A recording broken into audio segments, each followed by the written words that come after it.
So the ACEs study, I think, gives us a helpful framework for Mhm, thinking about how our health is impacted as mhm, a result of experiencing toxic stress during childhood, especially.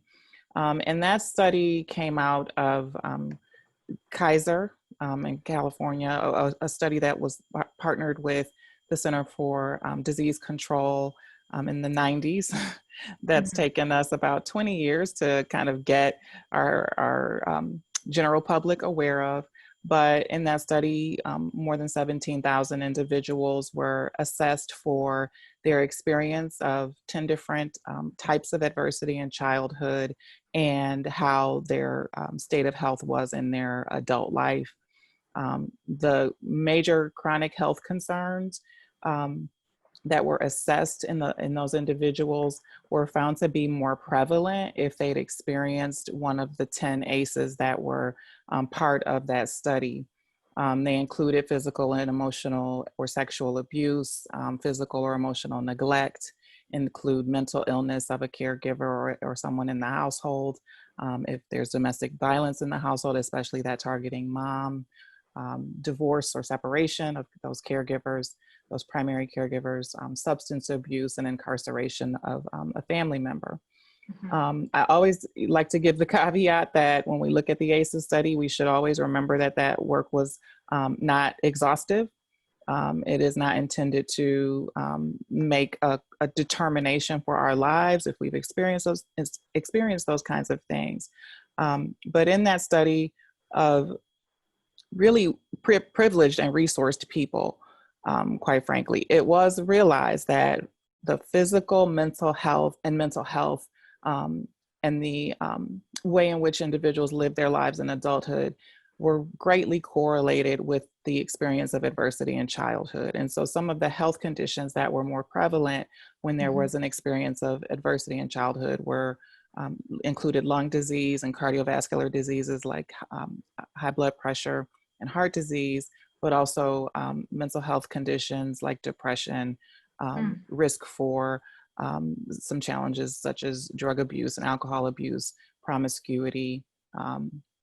The list goes on. So, mhm. those are the risk factors that are created when there's exposure to stress in childhood. I will also say that this study did not look at societal factors like Okay. poverty, like experience of racism, discrimination, and so on.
I am just so proud to be part of PEP, to lead PEP.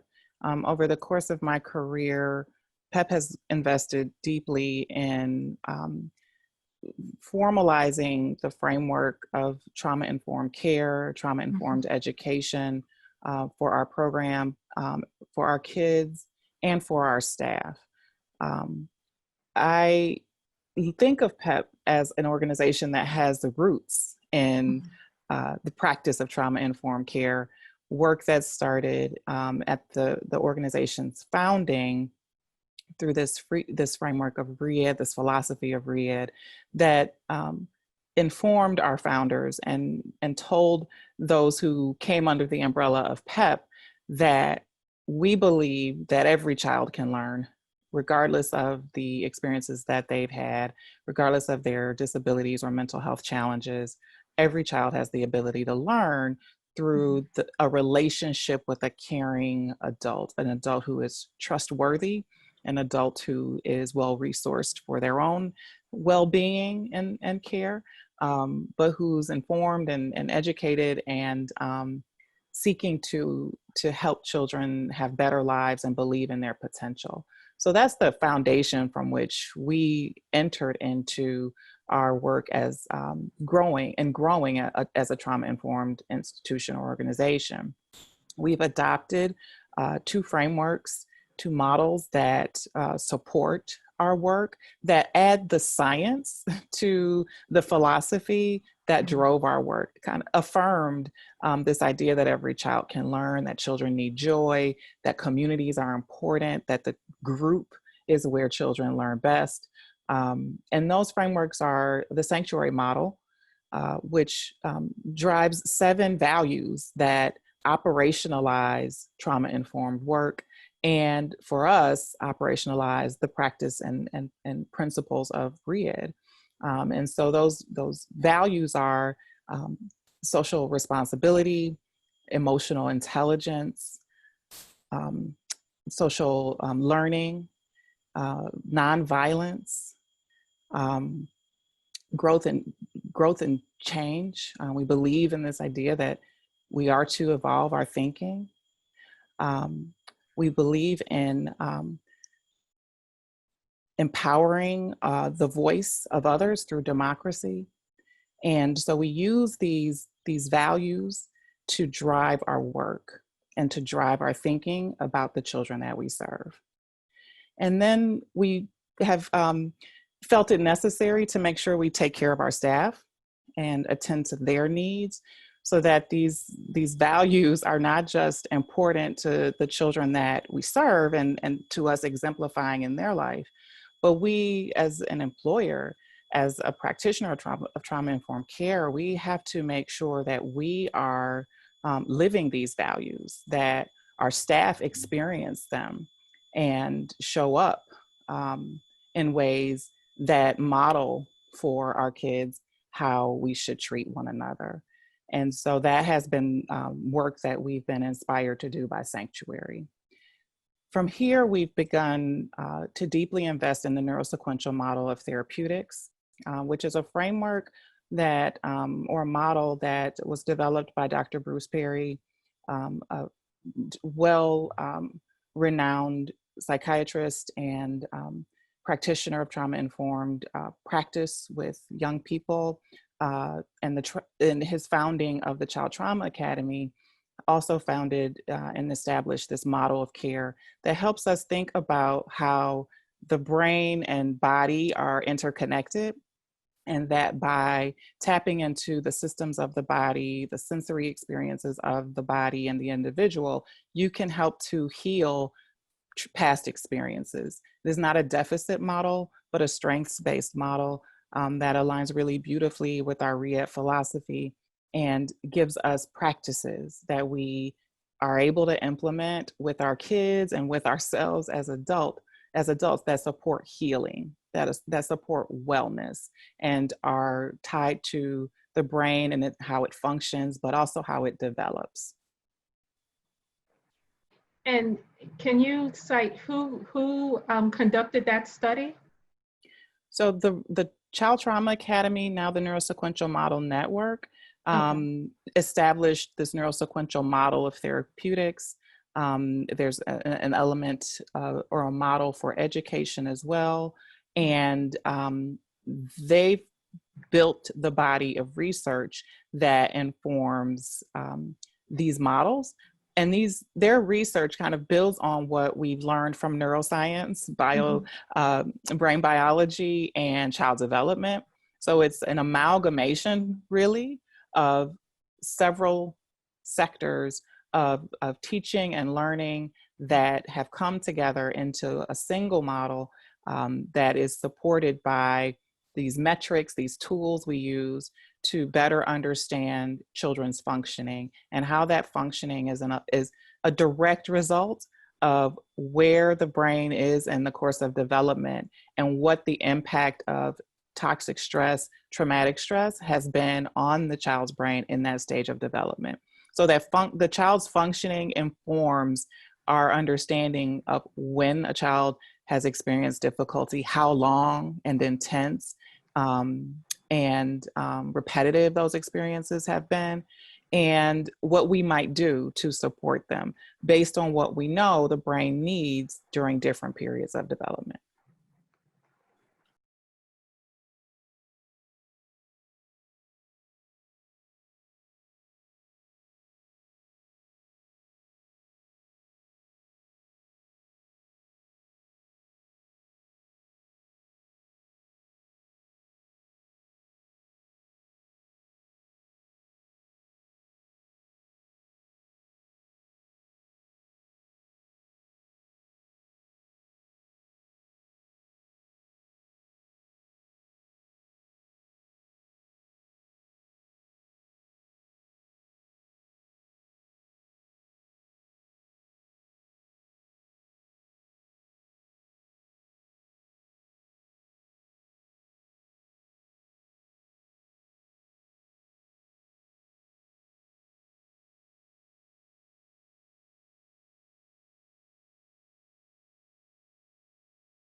So just to back up, our core program is our discussion series, and due to COVID-19, we quickly pivoted to really take these discussion series online, and that program is called Y.O.D.J, Youth Online Discussing Justice. And really what these programs are about is having discussions between adults and youth about relevant topics that they face. And so obviously toxic stress is one of the topics that we have been doing for many years. And it's a really powerful program because we've had over 450 adult volunteers from all walks of life, you know, Cleveland Clinic doctors, returning citizens who partner together to discuss these topics with the youth. And also I think why it's powerful is not only the diversity, but we are really about engagement. We don't go in there saying we're the expert of this topic. We go in there to have a discussion because honestly, a lot of these youth are sometimes more insightful than adults. And we talk about other topics too, conflict resolution, money, but toxic stress is obviously so relevant right now with all that's going on. You know, these kids are experiencing already this layer of toxic stress, the extreme pressure, oppression, structural racism, and then you've got this pandemic, which is another layer, and then you have what's happening in this world right now with the murders and police brutality. So we've got to figure out positive change and support our youth. And so just to give a little bit of examples of what I've seen with 1,500 youth is that these youth are living in so much stress, but a lot of them think it is normal, right? They don't know anything different, a lot of them. And, you know, to give you an example, a kid in 24 hours could be facing, you know, domestic violence at home. They could be pressured because they are an 8th grader reading at a 3rd grade reading level and they don't want to go to school. There may be bullying going on. There may be recruitment of joining a gang. And many, many other issues just within like a 24-hour period. And this isn't just one example of one kid. This is happening to thousands of youth And so this is why I do this work. And it's so important to care and love and spend the time with these kids. It is really all of our duty. I think another thing too that I want to state is that a lot of the youth think that what's happening in their environment and all these stresses is their fault. And so we literally go in there to say to them, this is not your fault. And I can, just as an example, I was in with a group of 7th grade boys, and I literally said that to them, and I literally saw their shoulders drop like a breath of fresh air. And I think also, you know, we live in such a divided country that a lot of the youth don't know, for example, that there are entities that are studying and researching this topic with brilliant expertise, and we need to do a better job of connecting and supporting each other and understanding each other. Because again, a lot of these kids don't know about the resources available. And the other problem is a lot of these kids, if they do know the resources available, they don't trust them. And I honestly understand why. I mean, look at this society now, look at what we've done to this country. But the opportunity there is that through our discussion series in Y.O.D.J. and having these different perspectives from adults and having this engaging discussion, which is so important, kids can create their own new solutions for change. And I do want to mention that through our discussion series in Y.O.D.J, the design of the series is really, yes, to have this discussion, but also to teach them solutions. For example, we start every single Y.O.D.J program with a mindfulness exercise. It's a free way to teach everyone. I mean, all of us should know about mindfulness right now. We desperately need it. But to have this discussion and to embrace what is coming up in the discussion and lead them into activities so that they can really understand it on their level, and teach them tools and you know, embrace what they're saying and reflect on what they're saying as well.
Our EYEJ video that's on YouTube. I would tell everyone to check it out. When I first watched it though, I was really like heartbroken by everything that everyone was saying. And unfortunately, as I kept editing it more and more, these things started to sound normal to me again. And the point of seeing these stresses as normal is what we need to break. We're starting to become desensitized to certain things. Like one of the youth council members mentioned in the video that he has a real fear of dying just by going outside. And one of the youth in the video, he said he was just in the park and somebody, put a gun under his jacket to hide it somewhere, and stuff like that. It just it's really stressful seeing everything that everyone has to deal with, and we're all trying to just come together and be there for each other.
I think that first, just giving voice to suffering. This pandemic is exacerbating a situation that was already well underway. We know that there are increasing rates of depression and anxiety and horrifyingly suicide among our youth and young adults in this country. And so our collective neglect for identifying and address to this tragedy is part of the challenge that we face now that we have a global pandemic adding weight to an already fragile situation. So I look to both self-care as a strategy, but also collective care. And if our educators and our professional practitioners come together in community with other healers and other helpers, right? You don't need a degree to be a healer or a helper. We have yoga providers who contribute to this work. We have artists, we have cultural institutions who contribute to the work of healing, supporting, and enabling healing within our community. We, of course, have our pastoral community. So how do we come together as a collective so that the adults can build ourselves up enough to come into community and embrace our youth and be the vehicle for their support and healing? So that is the issue.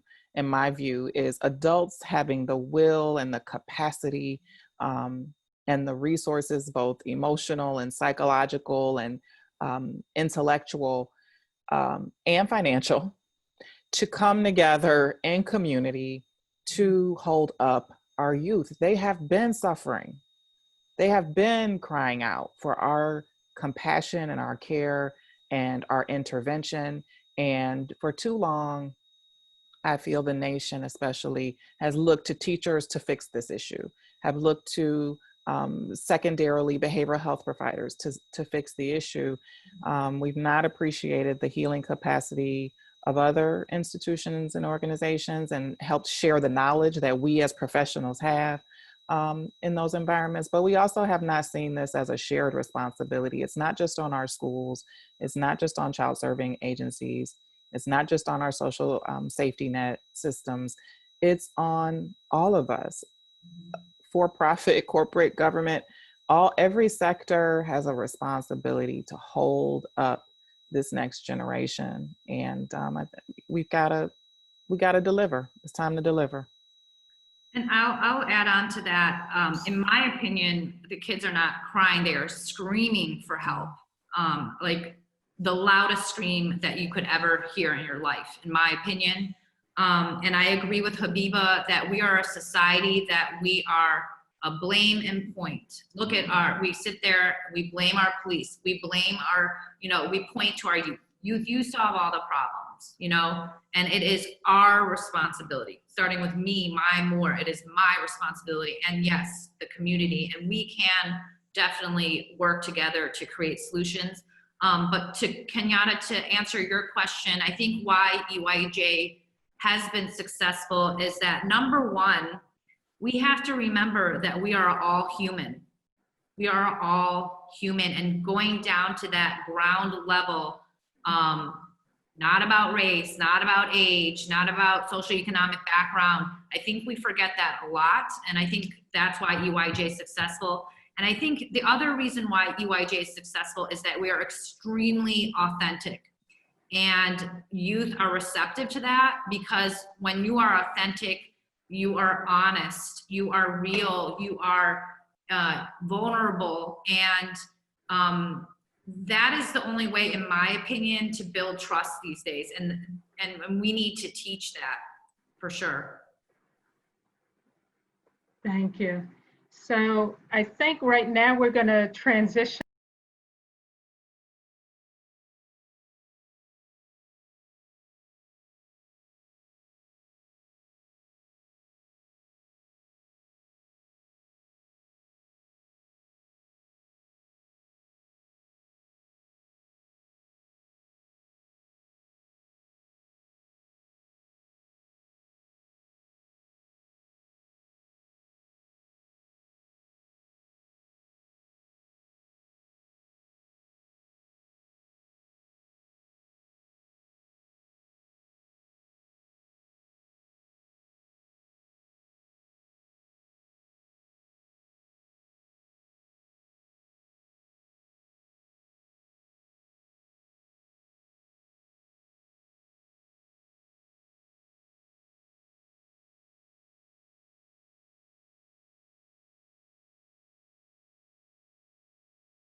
I mean, I'll answer that because this is what we teach in our discussion series in Y.O.D.J. I think discussion is very important. And it doesn't have to be just with youth. I mean, I'm talking with my friends or my family from all walks of life. And I think it's very healing. And when you can have that honest discussion, you can learn to respect each other's views and see where each other is at. I think that's very powerful. In our Y.O.D.J programming, I mentioned, you know, that the mindfulness is very important, because you gotta think about this. Sometimes many of our youth they only have themselves. They may not have the means to eat. They may not have money to buy whatever. They may not have a vehicle or transportation. And sometimes, honestly, all they have is themselves. And so teaching them about positive coping skills or ways to reduce stress is so important. Little things like breathing, or exercising, going for that walk, going for that run, playing basketball, listening to music. And I think a lot of times I say to people, you know, figure out where your home is. And again, a lot of these youth may not have a home that is safe or comfortable, but home is within ourselves. So if we can figure out how to find that peace within ourselves, nothing else matters. I am grateful for Elaine's question. I know her, and I'm grateful for her being on this call. I will say, listen, and I say that with conviction for my own self. I've been home with my own children here, and there are moments that you find yourself frustrated. The child is frustrated. Those experiences are happening across the nation, in our homes right now. And we have an opportunity to start practicing in relationship to the people who we have proximity to. Listen with compassion and without judgment. Let kids emote, let individuals express. Don't challenge the experience while you're listening. Just listen and practice mindfulness while you do it. I breathe. I try to be in the moment, because we're all under stress. And what is beautiful to know is happening through EYEJ is kids are learning about the stress response system. It makes us less smart than we would otherwise be when we are stressed. It makes us less compassionate or capable of empathy. We have trouble finding the words to speak what's inside us in a way that can be received. And so for those who have, again, the will and capacity, center yourself enough to listen and receive somebody else's pain, specifically right now, our children's pain, their struggles, their frustrations, and listen without judgment. Thank you. Thank you. Let me see. Well, it's not a question, but it is a comment from Jill Whitmarsh. She says, I don't have a question, but I wanted to mention that Ohio Guidestone has therapists and community mental health workers who are taking new clients. So she left some information in the comments section. So please, if you are looking for self-help services, please feel free, look in the comment section and find the contact info provided by Jill. Thank you for that. Let me see if there are any additional questions. While you're looking, Kenyatta, I just want to say that even during this pandemic, mental health providers have been on the front lines.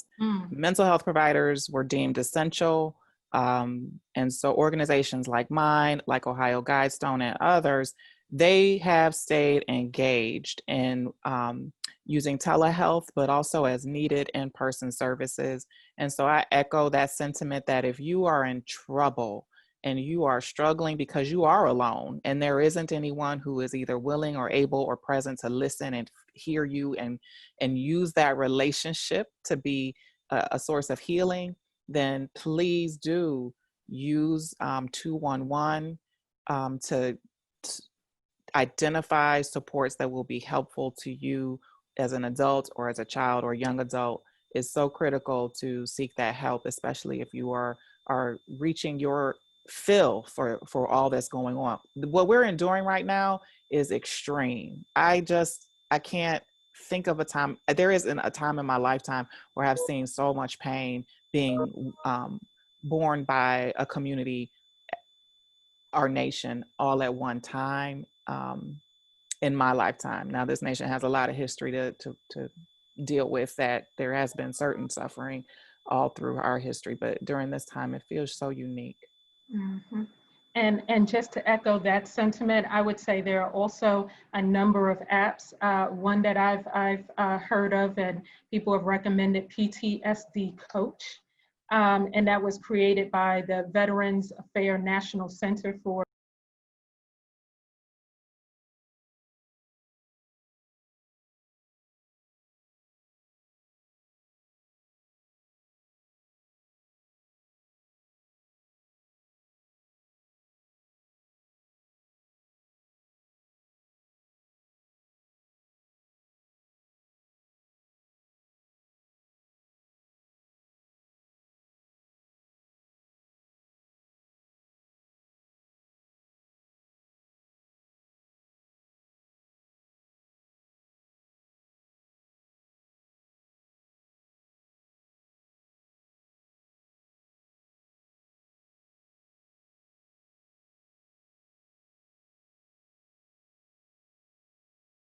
Response to, the stressor.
Pandemic, the murders, police brutality, I really believe that toxic stress is universal.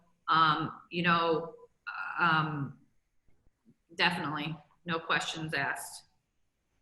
I found a statistic recently from the American Psychological Association, and they say that Generation Z, which is anyone under 21 like myself, at more than 91% of the Generation Z members that they've got the study from, experience at least one physical or mental sign of stress. And I have to say that I definitely have. I thought lump in your throat was just an expression until my recent finals week. Having to deal with the corona, stuck in my house, trying to do a photography final in my house. It was, I thought something was wrong. Every time after I ate, I felt like a weird sensation in my throat. It wasn't until 2 days after finals week officially ended that it went away. And I'll add on to that. I mean, I have definitely experienced personally toxic stress. The difference is that I am privileged. I can go to therapy. I have positive support around me. I am safe. But most importantly, I can breathe.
I don't want to set people up for failure. I think this work is going to be hard, but I really believe that this is an incredible time for change, and that we must embrace it. And I see the community coming together, very diverse community. And I think that really is the power of what creates solutions, in my opinion. And I just ask that we become responsible, and we realize that, we are all responsible for what's going on. But the positive is you have a voice, and use it. Speak up. I would agree. I reemphasize the importance of listening, particularly to those who are marginalized, who don't have privilege across the different aspects of self by which we might have privilege, whether it's our race or gender or socioeconomic status or educational attainment or sexual orientation. There are ways to, as Dr. Deborah Plummer states it, use privilege as a life skill. And so that feels so critical right now.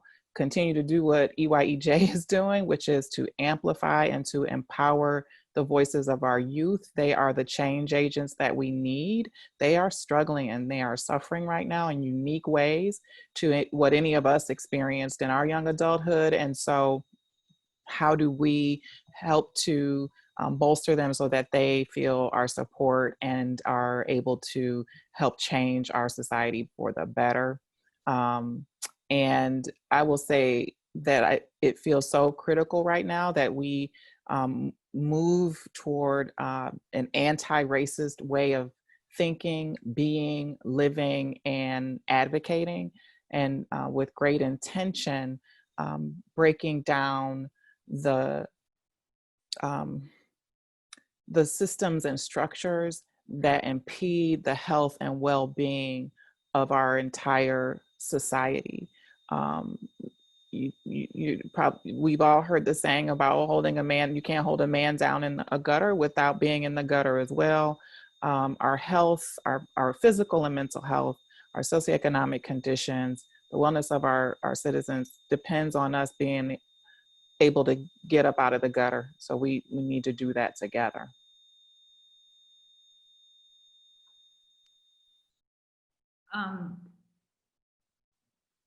Mallory, I don't know if you were Mallory, do you have any closing remarks or sentiment that you would like to share before we conclude the session? I would just like to emphasize how much self-care is important.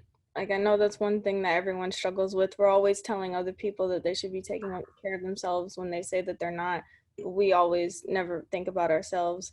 Anything that might help you, whether it's like healing crystals, aromatherapy, meditation, nothing works. Everything does not work for everyone. So you should try what works for you and definitely just take care of yourself. And I just want to say one more thing too. I think that we shouldn't have fear around stress, right? There's different kind of stresses, whether it's positive, tolerable, or toxic. But the opportunity here, and this is something that we teach, is harnessing that stress, that anger, that frustration, and shift the energy and turn it into something positive. And again, that can mean a million different things, whether you're using your voice, writing a blog, creating an EYEJ Youth Council, or whatever, or donating to EYEJ. But we have the power to shift and change our mindset that stress is not entirely all negative, right? We hold the power within ourselves and we can shift it into a positive change.